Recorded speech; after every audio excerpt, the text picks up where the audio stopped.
ओम श्री परमात्मने नमः। ओम श्री जगदम्बिकाये नमः। आदरणीय भक्तजनों, सादर प्रणाम। हम आज आपको श्रीमद् देवी भागवत महापुराण में से याज्ञवल्क्य के द्वारा सरस्वती की स्तुति यह कथा सुनाएंगे। ओम श्री गणेशाय नमः। श्री सरस्वत्यै नमः। श्री सद्गुरुदेवाय नमः।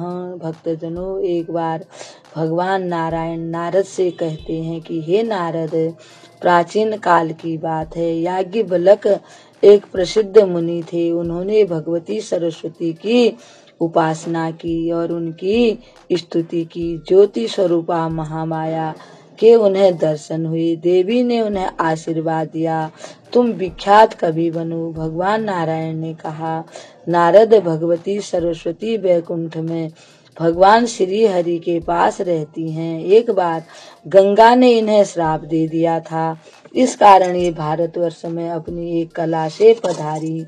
नदी के रूप में इनका अवतरण हुआ। भगवान नारायण की बात सुनकर मुनिवर नारद ने पूछा, सत्य स्वरूपा पुण्यदा गंगा ने सरस्वती देवी को श्राप के दे दिया। हे प्रभु, मैं यह जानना चाहता हूँ।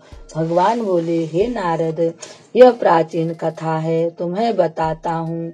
लक्ष्मी, सरस्वती और गंगा ये तीनों भगवान श्री हरि की पत्नियां हैं। एक बार सरस्वती को यह संदेह हो गया कि श्री हरि मेरी अपेक्षा गंगा से अधिक प्रेम करते हैं। तब उन्होंने श्री हरि से कुछ तीखे शब्द बोल दिए। फिर वे गंगा पर क्रोध में भरकर कठोर बर्ताव करने लगी। इस पर शांत स्वरूपा क्षमा मई लक्ष्मी ने सरस्वती को रोक दिया कि तुम क्यों इनका अपमान कर रही हो, तुम्हें ऐसा नहीं करना चाहिए। इस पर सरस्वती ने लक्ष्मी को गंगा का पक्ष लेने वाली मानकर आवेश में श्राप दे दिया कि तुम वृक्ष रूपा और नदी रूपा हो जाओ। लक्ष्मी ने सरस्वती के इस श्राप को सुन लिया, परंतु वे वहीं शांत रहकर बैठी रही। परंतु गंगा से यह सहन नहीं हुआ। उन्होंने सरस्वती को श्राप दे दिया। कहा, बहन लक्ष्मी, जो तुम्हें श्राप दे चुकी हैं, वह सरस्वती भी नदी बन जाए, यह नीचे मृत्यु लोक में चली जाएं।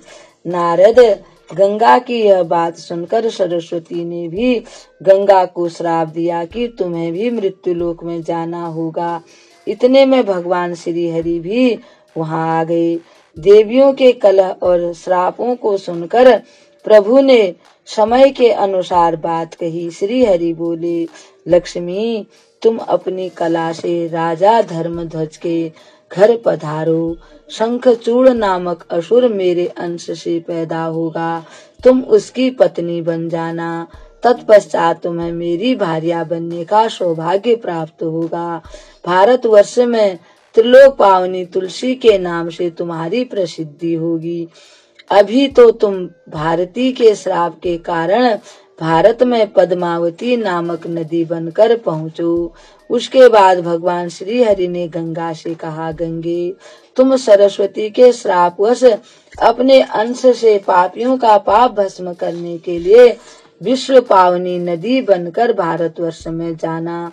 भागीरथ की तपस्या के कारण तुम्हें वहां जाना है। बाद में श्री हरि ने श्री सरस्वती से कहा, भारती, तुम गंगा का श्राप स्वीकार करके अपनी एक कला से भारतवर्ष में पहुँचो।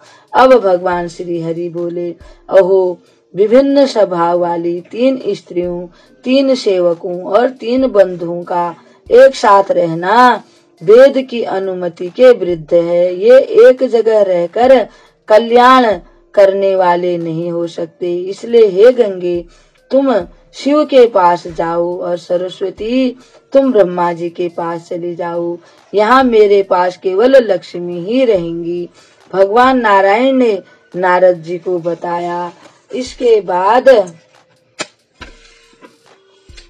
सरस्वती अपनी एक कला से भारतवर्ष में पधारी। भारत में आने से भारती ब्रह्मा की प्रेम भाजन होने से ब्राह्मी तथा वचन की अधिष्ठात्री होने से वह वाणी नाम से प्रसिद्ध हुई। पापियों के पापों को भस्म करने के लिए वे प्रज्वलित अग्नि रूपा हैं। तत्पश्चात गंगा अपनी कला से धरातल पर आई। भागीरथ के सद प्रयत्नों से यानी कि तपस्या से इनका आगमन हुआ। उसके बाद लक्ष्मी अपनी एक कला से भारतवर्ष में नदी के रूप में पधारी। इनका यहाँ पर नाम पद्मावती हुआ। उसके बाद अपनी एक दूसरी कला से वे भारत में राजा धर्मध्वज के यहाँ पुत्री के रूप में प्रकट हुई। उस समय इनका नाम तुलसी रखा गया। कलयुग में 5000 वर्षों तक भारत वर्ष में रहकर ये तीनों नदियां सरिता रूप का परित्याग करके वैकुंठ में चली जाएंगी। काशी तथा वृंदावन अन्य के प्रायः सभी तीर्थ भगवान श्री हरि की आज्ञा से इन देवियों के साथ वैकुंठ चले जाएंगे।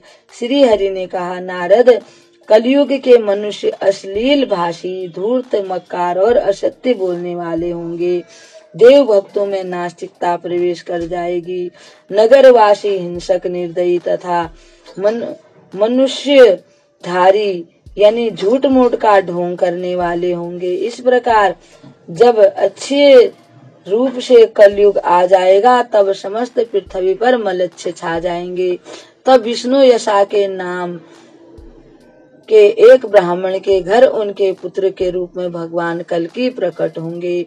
सुप्रसिद्ध पराक्रमी ये कल्कि भगवान श्री हरि के अंश होंगे। एक बहुत ऊंचे घोड़े पर चढ़कर अपनी विशाल तलवार के द्वारा मलेच्छों का विनाश करेंगे और 3 रात में ही पृथ्वी को मलेच्छों से छुटकारा दिला देंगे। तब दुर्धर्ष कलयुग समाप्त हो जाएगा, यानी कि महान दुख देने वाला तथा तप और सत्व से संपन्न धर्म का परिपूर्ण रूप से प्राकट्य हो जाएगा। उस समय वेदज्ञ ब्राह्मणों, धर्मात्माओं, तपस्वियों से पृथ्वी पुनः सुशोभित हो जाएगी। सब व्यक्ति देवी के ध्यान में मग्न रहेंगे। समय के अनुसार व्यवहार करने वाले व्यक्तियों में पुराण, स्मृति और श्रुत का पूर्ण ज्ञान प्राप्त होगा। इस समय को सतयुग कहते हैं। जब ये सब होगा वही सतयुग है। सतयुग में धर्म पूर्ण रूप से विराजमान रहता है। त्रेता में धर्म 3 पैर से, द्वापर युग में धर्म 2 पैर से और कलयुग में धर्म केवल 1 पैर से विराजमान रहता है। घोर कलयुग आने पर तो यह संपूर्ण पैरों से हीन हो जाता है। देवताओं का एक दिन मनुष्यों के 1 वर्ष के बराबर होता है। मनुष्यों के 360 युग व्यतीत होने पर देवताओं का युग व्यतीत होता है। इस प्रकार के 71 दिव्य युगों को एक मनवंतर कहते हैं। 28 मनवंतर व्यतीत होने पर ब्रह्मा जी का एक दिन होता है। इस प्रकार 160 वर्ष व्यतीत होने पर ब्रह्मा की आयु पूरी हो जाती है। इसी को प्राकृतिक लय यानी प्रलय, प्रकृति का प्रलय समझना चाहिए। उस समय पृथ्वी दिखाई नहीं देती, चारों ओर पानी ही पानी दिखाई देता है। विष्णु, ब्रह्मा, शिव और ऋषि आदि सभी सच्चिदानंद ब्रह्मा में लीन हो जाते हैं। इसी को प्राकृतिक प्रलय कहते हैं। इस तरह प्राकृतिक प्रलय हो जाने पर ब्रह्मा की आयु समाप्त हो जाती है। श्री हरि ने मुनिवर नारद को बताया, मुनिवर, इतने लंबे समय काल को भगवती जगदम्बिका का एक निमेष कहते हैं।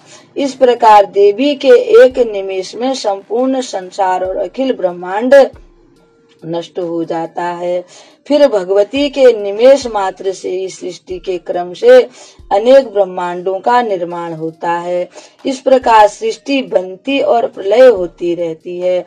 कितने कल्प गए और कितने आए, इसकी संख्या कोई नहीं जान सकता। नारद, इस सृष्टियों, प्रलयों, ब्रह्मांडों और ब्रह्मांड में रहने वाले ब्रह्मादि प्रधान जो प्रबंधकों की संख्या का परिज्ञान भला किस व्यक्ति को हो सकता है, अर्थात किसी को भी नहीं है। सब अनुमान लगाते हैं। नारद जी कहते हैं, इस प्रकार भक्तजनों इस कथा को हम यहीं विराम देते हैं। कल एक और कथा के साथ आपके सामने उपस्थित होंगे। तब तक के लिए हम आपको प्रणाम करते हैं। ओम श्री दुर्गायै नमः।